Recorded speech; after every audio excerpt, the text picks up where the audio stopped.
Hello नमस्कार dear student, welcome to success career. आज के इस वीडियो में आप लोग देखने वाले हैं बार्क की जो एग्जाम बार्क रिक्रूटमेंट निकल कर आई है जो 2023 में, उसके टॉप 20 एमसीक्यू को हम डेली लेकर आते हैं। और ये प्रैक्टिस सेट कितना है, 12 है। इससे पहले हमने 11 सेट करा दिया है। अगर आप उनको नहीं देखे हैं तो जरूर जाकर देख लीजिएगा। और इम्पोर्टेंट बात, यदि आप सक्सेस करियर एप्लीकेशन के through preliminary mock test exam देना चाहते हैं तो आप लिंक डिस्क्रिप्शन बॉक्स में दे दूंगा। प्ले स्टोर पे अवेलेबल है सक्सेस करियर एप्लीकेशन, वहां से डाउनलोड करके आप लोग मॉक टेस्ट लगा सकते हैं।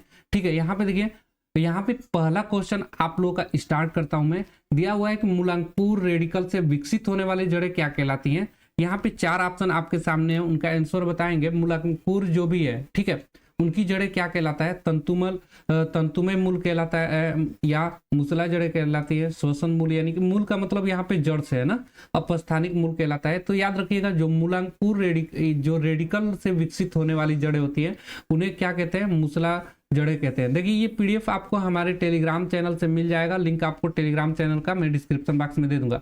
और एक इंपॉर्टेंट अपडेट है, देखिए यहाँ पे BARC stipendiary training category second stage first और प्लांट ऑपरेटर के लिए ये स्टेज फर्स्ट में प्रिलिमिनरी एग्जाम होगा, उसका मॉक टेस्ट बना दिया गया है। यहाँ पे बहुत सारे आप लोगों को मॉक टेस्ट में मिल जाएगा। ठीक है, तो जिसका कीमत सिर्फ 149 है। लेकिन हमारे स्पेशल जो छात्र हमारे लिंक के द्वारा जो नीचे डिस्क्रिप्शन बॉक्स में दिया गया उसके थ्रू जाएंगे और वहां पे अप्लाई करेंगे सक्सेस करियर एप्लीकेशन। ठीक है, सक्सेस, यहाँ पे मैं कूपन कोड बता दे रहा हूँ, सक्सेस कैरियर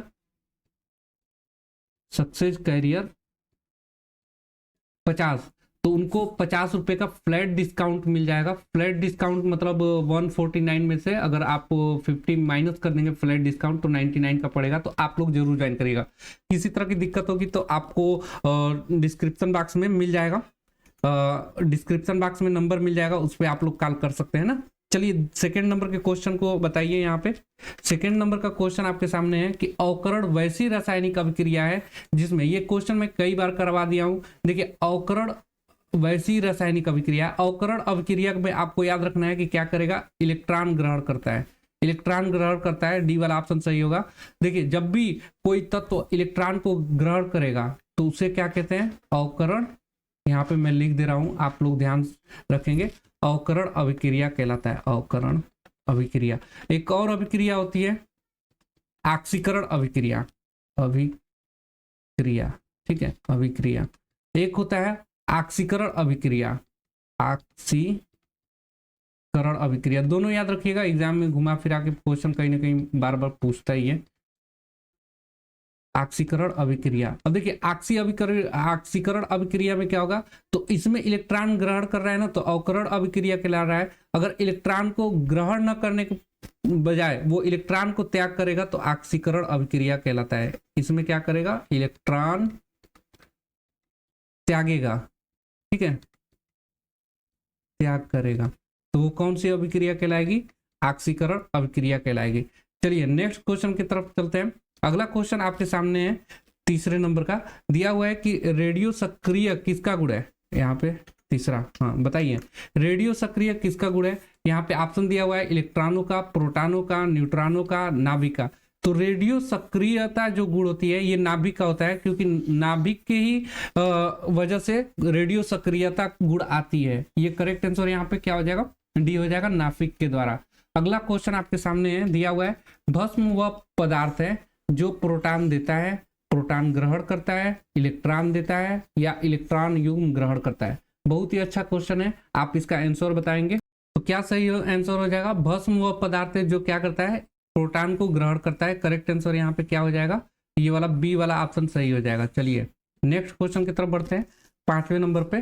देखिए, एक यहाँ पे क्वेश्चन दिया हुआ है कि मोटर कार से उत्पन्न प्रदूषक से जो मानसिक रोग उत्पन्न होता है वो प्रदूषक कौन सा है? ये पूछा जा रहा है कि मोटर कार से उत्पन्न प्रदूषक जो होता है वो कौन सा गैस है जिससे मानसिक रोग पैदा होती है? तो ये याद रखिए, जो लेड गैस निकलती है मोटर कार से, ये क्या करता है कि मानसिक रोग पैदा करता है। ठीक है, तो ये इंपॉर्टेंट क्वेश्चन था, इसको नोट कर लीजिएगा। चलिए आगे का क्वेश्चन आप लोग बताएंगे। यहाँ पे दिया हुआ है किसी आवेशित चालक का संपूर्ण आवेश उसके आंतरिक पृष्ठ पर निर्भर करता है, बाहरी पृष्ठ पर रहता है, आंतरिक कुछ आंतरिक पृष्ठ पर, कुछ बाहरी पृष्ठ पर, या सभी सत्य है। तो याद रखिएगा, किसी भी आवेशित चालक का संपूर्ण जो आवेश रहता है वो कहाँ पे रहता है? बाहरी पृष्ठ पर रहता है। करेक्ट आंसर क्या हो जाएगा? बाहरी पृष्ठ पर रहता है। करेक्ट आंसर यहाँ पे ये वाला हो जाएगा। चलिए आगे का क्वेश्चन आप लोग बताएंगे। दिया हुआ है प्रकाश वर्ष किसकी इकाई है? ठीक है, तो आप सभी को पता है कि प्रकाश वर्ष जब भी, देखिए यहाँ पे वर्ष दिया है ना, तो बहुत लोग इसको मार देंगे समय से, क्योंकि वर्ष समय को दर्शाता है। लेकिन आपको क्या करना है, प्रकाश वर्ष जो होता है ये दूरी का मात्रक है, याद रखना है। प्रकाश वर्ष किसका मात्रक है? दूरी का मात्रक है। ये एग्जाम में अक्सर क्वेश्चन गलत करके आ जाते हैं, समय पे मार के आ जाते हैं, जो कि गलत है। चलिए अगला देखिएगा, दूसरा यहाँ पे प्रकाश भी मार के आने की संभावना है, क्योंकि प्रकाश वर्ष दिया है तो प्रकाश मार के आ सकते हैं। धारा का मात्रक क्या होता है? आई ये किसका मात्रक होता है? एम्पियर। धारा का मात्रक एम्पियर होता है, ये याद रखिएगा। चलिए नेक्स्ट क्वेश्चन की तरफ बढ़ते हैं। 8वें नंबर पे दिया हुआ है आनुवांशिकता के नियम के जन्मदाता है। ठीक है, यहाँ पे 4 ऑप्शन आपके सामने हैं, डार्विन, वेलेस, मेंडल, लेमार्क। ठीक है, डार्विन, वेलेस, मेंडल, लेमार्क। आनुवंशिकता के जनक आप सभी को पता है कि मेंडल है। इसने मटर के दानों पे क्या किया था? आनुवंशिकता की खोज की थी। चलिए नेक्स्ट क्वेश्चन पे देखते हैं। 9 नंबर का क्वेश्चन आपके सामने है। दिया है कि सिस्टेमा नेचुरल पुस्तक किसने लिखी थी? सिस्टेमा नेचुरल पुस्तक किसने लिखी थी? डार्विन ने, लिनियस ने, लेमार्क ने, बुफान ने। तो सिस्टेमा जो नेचुरे पुस्तक था ये लेनियस ने लिखा था। करेक्ट आंसर यहाँ पे क्या हो जाएगा? लिनियस हो जाएगा। चलिए अगला क्वेश्चन देखिए 10वें नंबर का। दिया हुआ है द्विनाम पद्धति के प्रतिपादक कौन है? लिनियस है, थियोफ्रेस्टस है, हिचिंसन है, एंगलर है। तो द्विनाम पद्धति के प्रतिपादक जो है वो लिनियस है, ये भी करेक्ट आंसर क्या हो जाएगा? लिनियस। अगला क्वेश्चन देखते हैं। दिया हुआ है पदार्थ का परमाणुविक सिद्धांत सर्वप्रथम किसने प्रस्तुत किया था? ठीक है, रदरफोर्ड ने, डाल्टन ने, थॉमसन ने, नील्स बोर ने। तो पदार्थ का परमाणुविक सिद्धांत जॉन डाल्टन ने दिया था। करेक्ट आंसर यहाँ पे क्या हो जाएगा? डाल्टन यहाँ पे करेक्ट आंसर हो जाएगा। अगला क्वेश्चन देखिएगा, किसी तत्व के समस्थानी के बीच अंतर किनकी भिन्न अलग संख्या के उपस्थिति के कारण होता है? यहाँ पे देखिए सबसे पहले समस्थानिक आया हुआ है, तो आपको समस्थानिक समझना पड़ेगा। मैं कई बार बताया हूं कि समस्थानिक क्या है? जिसका परमाणु क्रमांक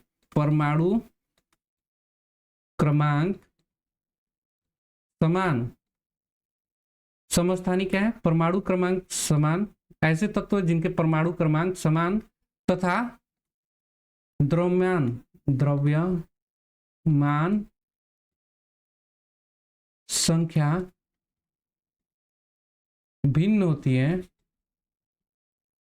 वो क्या है? समस्थानिक होता है, भिन्न होती है, उसे क्या कहते हैं? समस्थानिक कहते हैं। परमाणु क्रमांक समान तथा द्रव्यमान संख्या भिन्न होती है, उसे क्या कहते हैं? समस्थानिक कहते हैं। अब देखिए मैं यहाँ पे आप लोगों को समझाया हूँ परमाणु क्रमांक, आपको ये भी बताया हूँ परमाणु क्रमांक जितने उसमें प्रोटॉनों की संख्या होगी वही क्या है? परमाणु क्रमांक कहलाता है। प्रोटॉन की संख्या के बराबर होता है। परमाणु क्रमांक क्या होता है? प्रोटॉन की संख्या के बराबर होता है, आपको ये पता है। और जितना प्रोटॉन होते हैं ना तत्व में, उतने ही इलेक्ट्रॉन भी होते हैं। तो इलेक्ट्रॉन हम यहाँ पे नहीं लेंगे, क्योंकि इलेक्ट्रॉन क्या कहते हैं? बाहरी कोश में गति करते रहते हैं और ये अपना कोश को त्याग सकते हैं या किसी अदर मतलब दूसरे तत्वों में जा सकते हैं, या इलेक्ट्रॉन को ग्रहण कर सकते हैं या त्याग सकते हैं। इसलिए इलेक्ट्रॉन को हम लोग नहीं लेते हैं। प्रोटॉन एकदम यहाँ पे प्रोटॉन संख्या लेंगे। ठीक है, तो यहाँ पे देखिए बोल रहा है कि प्रोटॉन की संख्या। अब देखिए परमाणु क्रमांक की जगह हम क्या लिख सकते हैं? प्रोटॉन की संख्या भी समान लिख सकते हैं ना। तो प्रोटॉन की संख्या समान, यहाँ पे समान बना लीजिएगा, तथा द्रव्यमान संख्या भी। अब द्रव्यमान संख्या, अब देखिए कोई नाभिक है यहाँ पे, नाभिक में, ठीक है, नाभिक का मान लीजिए कि कितना है आकार, यहाँ पे हम दे देते हैं साइज, मान लीजिए कि 16 दे दे रहे हैं। 16 में अगर हम यहाँ पे परमाणु क्रमांक 10 मान लेते हैं, यानी कि परमाणु क्रमांक 10 जब मान लेते हैं तो जितना परमाणु क्रमांक होगा उतना प्रोटॉन भी तो होगा। तो देखिए जब प्रोटॉन 10 है, यानी कि 10 प्रोटॉन है, 10 परमाणु क्रमांक के, ये 10 है, तो वो समस्थानिक में जाएगा। तो बदलेगा क्या? टोटल यहाँ पे द्रव्यमान संख्या कितना दिया हुआ है? 16 दिया हुआ है। तो न्यूट्रॉनों की संख्या कितनी हो जाएगी इसमें? 10 प्रोटॉन को निकाल दिए तो बचेगा कितना? 6 न्यूट्रॉन होगा। तो अलग अलग मान लीजिए कि यहाँ पे मैं एक ले लिया एक और तत्व, इसमें मैं दे दे रहा हूँ 15, द्रव्यमान संख्या। तो इसका परमाणु क्रमांक भी मैं दे दे रहा हूँ 10, और बचेगा कितना, न्यूट्रॉन कितना बचेगा 5। तो देखिए परमाणु क्रमांक सेम हो जाएगा, यानी कि प्रोटॉनों की संख्या समान हो जाएगी, लेकिन यहाँ पे न्यूट्रॉनों की संख्या अलग अलग हो जा रहा है, 5 हो गया, यहाँ पे 6 हो गया। तो देखिए समस्थानिक में क्या होगा, न्यूट्रॉन अलग अलग होंगे, ये समझने का मतलब ये हुआ। ठीक है, देखिए पूछ रहा है किसी तत्व के समस्थानिक के बीच अंतर किनकी भिन्न यानी अलग संख्या की उपस्थिति के कारण दर्शाता है, तो वो न्यूट्रॉन की संख्या अलग अलग होती है, उसको दर्शाता है। करेक्ट आंसर हो जाएगा। चलिए आगे का क्वेश्चन देखिए, 13 नंबर दिया हुआ है, निम्न में से कौन सा कथन ध्वनि तरंगों के लिए सत्य है। ध्वनि तरंगों के लिए सत्य है, इनको ध्रुवित किया जा सकता है, ये निर्वात में चल सकते हैं, 0 डिग्री पर इनकी चाल 332 मिलीमीटर प्रति सेकेंड होती है, या उपयुक्त सभी कथन सत्य है। तो देखिए कथन ध्वनि तरंगों के लिए सत्य पूछ रहा है ना, तो ध्वनि तरंगों में जो होता है ये निर्वात में नहीं चल सकती है, ये ध्रुवित नहीं किया जा सकता है। ठीक है, तो यहाँ पे सी वाला जो ऑप्शन होगा, यानी कि 0 डिग्री पे इनकी चाल कितना होता है, 332 मीटर प्रति सेकेंड होता है। करेक्ट आंसर यहाँ पे सी वाला हो जाएगा। चलिए नेक्स्ट क्वेश्चन देखते हैं, प्रकाश तरंग किस प्रकार का तरंग है, अनुप्रस्थ तरंग है, अनुदैर्घ्य तरंग है, प्रगामी तरंग है, या तीक्ष्ण तरंग है, कौन सा इसमें सही होगा बताइए। तो देखिए प्रकाश तरंग जो है ये किस प्रकार की तरंग है, तो ये एक अनुप्रस्थ तरंग है, ये याद रखिएगा, बहुत ही अच्छा क्वेश्चन है, क्योंकि कंफ्यूज हो जाते हैं, अनुदैर्घ्य तरंग मार के आ जाते हैं आप लोग आंसर में। चलिए नेक्स्ट क्वेश्चन देखिए, दिया हुआ है कि अस्थियों का अध्ययन विज्ञान की किस शाखा के अंतर्गत किया जाता है। तो अस्थि जो होती है उनका अध्ययन, अस्थि का अध्ययन क्या कहलाता है, ओरोलॉजी, ऑस्टियोलॉजी, सेरोमोलॉजी, या जियोलॉजी। तो अस्थियों का अध्ययन को हम लोग ऑस्टियोलॉजी कहते हैं। करेक्ट आंसर यहाँ पे क्या हो जाएगा, ऑस्टियोलॉजी करेक्ट आंसर हो जाएगा। चलिए नेक्स्ट क्वेश्चन देखते हैं, दिया हुआ है पारिस्थितिकी निम्नलिखित के बीच पारस्परिक संबंध को अध्ययन कहलाता है, यानी जो पारिस्थितिकी है किसके बीच संबंध के अध्ययन को कहलाता है। पारिस्थितिकी क्या है, जो वातावरण में हम रहते हैं, ठीक है, और इसमें जो भी जीवधारी रहते हैं एक दूसरे से संबंधित होते हैं, उसी के अध्ययन को हम लोग पारिस्थितिकी कहते हैं। तो यहाँ पे ऑप्शन कौन सा, जीव और वातावरण वाला ऑप्शन सही हो जाएगा। करेक्ट आंसर ये वाला हो जाएगा, बाकी सब गलत हो जाएंगे।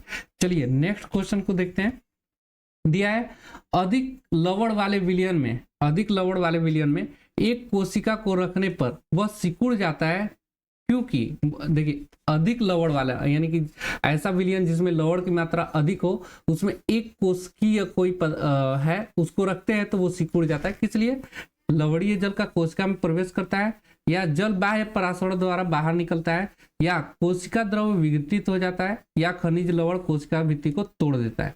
तो देखिए यहाँ पे जो करेक्ट आंसर हो जाएगा वो बी वाला होगा, जल बाह्य परासरण द्वारा बाहर निकलता है। करेक्ट आंसर हो जाएगा। इसी वजह से अधिक लवण वाले विलयन में कोशिका क्या होती है, सिकुड़ जाती है। तो बी यहाँ पे बना लीजिएगा। देखिए जो भी मैं प्रैक्टिस सेट करवाया हूँ उनका आप लोग जरूर क्या करिएगा, नोट्स बनाइएगा और मॉक टेस्ट जरूर ज्वाइन करिएगा। लिंक आपको डिस्क्रिप्शन बॉक्स में मिल जाएगा, या सक्सेस करियर एप्लीकेशन को इंस्टॉल कर लीजिएगा। आपको 50 रुपए की छूट मिल जाएगी। 149 का मॉक टेस्ट है, तो यहाँ पे 50 रुपए फ्लैट डिस्काउंट मिल जाएगा, तो 99 का होगा। ठीक है, आपको कूपन कोड क्या इस्तेमाल करना है, सक्सेस कैरियर।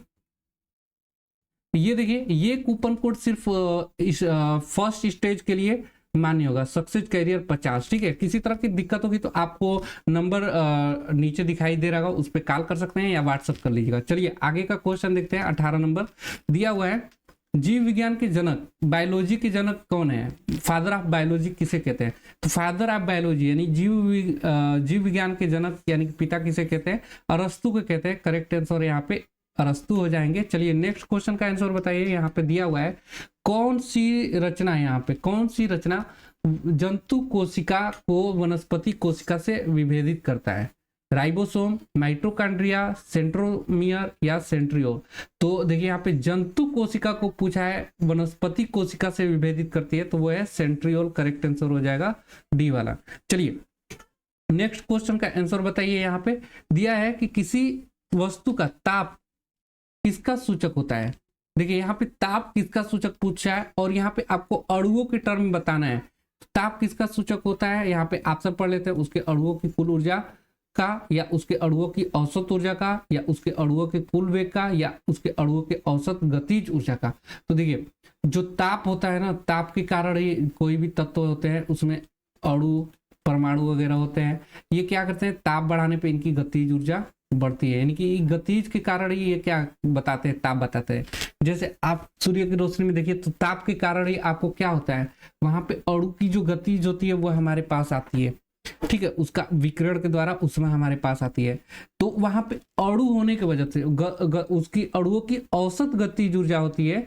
ताप किसका सूचक होता है, यहाँ पे करेक्ट आंसर डी वाला हो जाएगा। अणुओं की औसत गतिज ऊर्जा जो होती है वो वस्तुओं के ताप का सूचक होता है। करेक्ट आंसर यहाँ पे क्या हो जाएगा, डी वाला हो जाएगा। देखिए इस प्रकार आज की मैंने प्रैक्टिस से टॉप 20 क्वेश्चन को करवा दिया, ठीक है। अगर आप अन्य वीडियो को नहीं देखे हैं तो लिंक आपको डिस्क्रिप्शन बॉक्स में मिल जाएगा, जाकर जरूर देख लीजिएगा, ठीक है, सभी वीडियो को एग्जाम से पहले। और एडवांस और प्री दोनों की मॉक टेस्ट डाले जा रहे हैं सक्सेस करियर एप्लीकेशन पे, तो आप लोग जरूर ज्वाइन करिएगा। आज के लिए वीडियो में इतना ही। Thanks for watching this video guys, मिलेंगे नेक्स्ट वीडियो में, तब तक के लिए बाय, जय हिंद।